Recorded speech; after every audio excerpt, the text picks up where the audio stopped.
जर्नलों के अंदर खाते बड़ी सुनिए, बाद शदीद में बात किस्म की करते हैं इस आपस पे। में आपसी जंग चल रही है। और मियां नवाज शरीफ साहब ने जो है, उनको ये जो एक हफ्ते नोटिफिकेशन नहीं हुआ, आसिम मुनीर बदले मुकार है। और आसिम मुनीर के जो दायां बाजू समझे जाने वाले जर्नैल हैं, वो उसके अंदर अब रगड़े जाएंगे आगे आके। ये हालात आगे क्या आने वाले हैं। और उसके अलावा हमारे पास खबरें हैं जनाब के खजाना खाली है, उधार के ऊपर काम चल रहा है। वो काम कब तक चल सकेगा, उससे बचने के लिए अगला प्लान आसिम मुनीर का क्या है, जो कि वाज़े तौर के ऊपर नजर आ रहा है, उसको भी मैं टच करूंगा। तफसीलात में रात के पैर में एक डिटेल रिसर्च रिपोर्ट प्रेजेंट करूंगा। संजीदा जो लोग हैं, जो रिसर्च सुनना चाहते हैं और जो सुनना चाहते हैं कि मुल्ला मिलिट्री अलायंस किस तरह काम कर रहा है, उसके ऊपर मैं आपको बताऊंगा, सारी बातचीत बताऊंगा। सबसे पहले जनाब इमरान खान के ऊपर मैं बाद में आता हूं।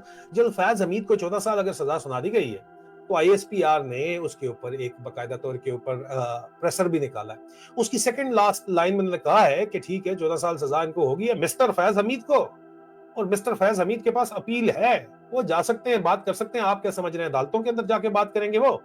जनरल जावेद इकबाल, अगर आपको याद हो तो उन्होंने राज बेचे थे, पाकिस्तान के कीमती कौमी राज बेचे थे। पाकिस्तान के न्यूक्लियर असासे से, एटमी असासों से मुतल्लिक उनको उम्र कैद की सजा हुई थी। और ब्रिगेडियर रिजवान राजा, अगर आपको याद हो तो उसके साथ उनको फांसी की सजा हुई थी। ना तो फांसी की सजा के ऊपर अमल दरामद हुआ, और ना ही जनरल जावेद इकबाल साहब को, अब किधर है वो, उनको माफ कर दिया गया। उनकी तमाम सहूलियात बहाल कर दी गई। उनके तमाम जो पेंशन और उनकी मॉनेटरी बेनिफिट्स थे, जो प्लाट श्लाट थे, उनको वापस कर दिए गए। और वो अपने घर में सुकून से रह रहे हैं। जनरल फैज हमीद भी आज दिन तक वीवीआईपी रूम्स के अंदर रह रहे थे, और कुछ अरसे अगर वो जेल में गुजार भी लेंगे, क्योंकि नवाज शरीफ से अरशदाद अकबर साहब कहते हैं कि जो सौदा हुआ है नोटिफिकेशन का, उसके बदले में अब वाजे तौर के ऊपर चीजें सामने आना शुरू हो गई हैं।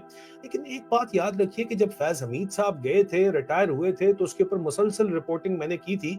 चैलेंज तो नहीं किया गया कभी भी, और उसको कंफर्मेशन भी मिली कि जनाब ऑडियोज और वीडियोज रिकॉर्ड की गई हैं। मरियम नवाज साहिबा ने भी कहा कि तौबा तौबा तौबा तौबा, मेरे पास बहुत सी ऑडियो वीडियोज हैं।